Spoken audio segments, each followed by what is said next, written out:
మధ్యాహ్నం కలిసిన దగ్గర కూర్చొని మాట్లాడి 11 గంటల కానీ జరగండి అంటే మీరు చెప్పారు కదా పైన కండిచర్లు ఉన్నాం ఫోన్ చేసిన కండిచర్లు చేస్తే లేట్ అవుతుంది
లోపలికి తిప్పది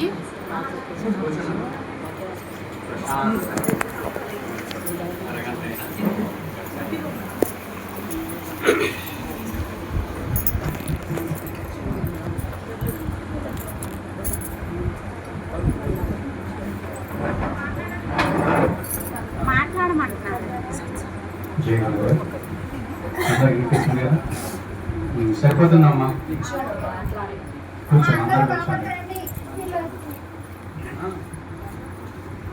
అనేది నిరాకారంతో కూడుకుంది.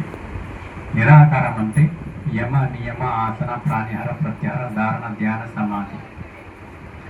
ఈ సమాధి అనేది ధ్యానానికి సంబంధించింది. అంటే దాన్ని యోగ సాధన అంటారు.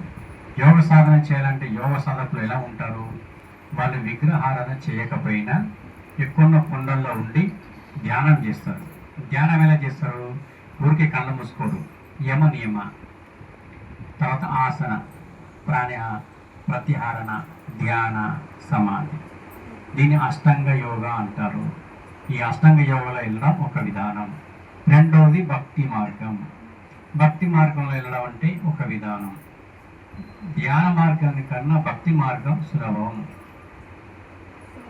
సులభం, తొందరగా ఫలిస్తుంది. ఎలా అంటే ఒక కోతి ఉంది.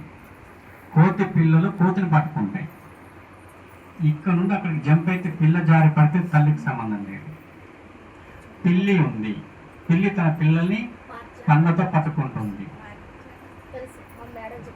ఇక్కడ నుంచి అక్కడ దూకితే పిల్ల జారిపోయింది అనుకో, తల్లిది బాధ్యత, ఇక్కడ పిల్లది కాదు బాధ్యత. అవునా? అదే మాదిరిగా భక్తి మార్గం అనేది ఏంటంటే దైవం మనల్ని పట్టుకుంటుంది. మనం ఏమంటుంటే, అమ్మ నేను నమ్మేను, నాకేం తెలియదు, మీరు నన్ను రక్షించండి, మంచి మార్గంలో తీసుకెళ్ళాలని మనం అమ్మవారి దగ్గర సరెండర్ అవుతాం. ధ్యాన మార్గం ఏంటి? ఏది లేదు, నేను ఆత్మని, ఉన్నది పరమాత్మ, ఈ ఆత్మ పరమాత్మ కలపడమే నా ధ్యేయం అని చెప్పి ధ్యానం చేస్తాడు. ఇక్కడ ఆయనకు ఏ మిస్టేక్ జరిగినా తనే కారణం. భక్తి మార్గంలో ఏ మిస్టేక్ జరిగినా మనం ఏమంటాం? అమ్మ నాకు తెలియదు, నేను నమ్మానంటాను. కాబట్టి ఇక్కడ అమ్మవారు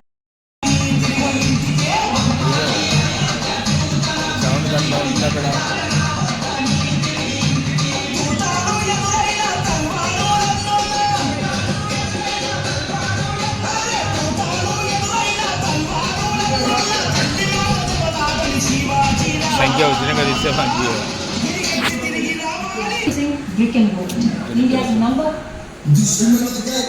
హాయ్ అండి, నా పేరు హరిప్రియ హరిగదన్.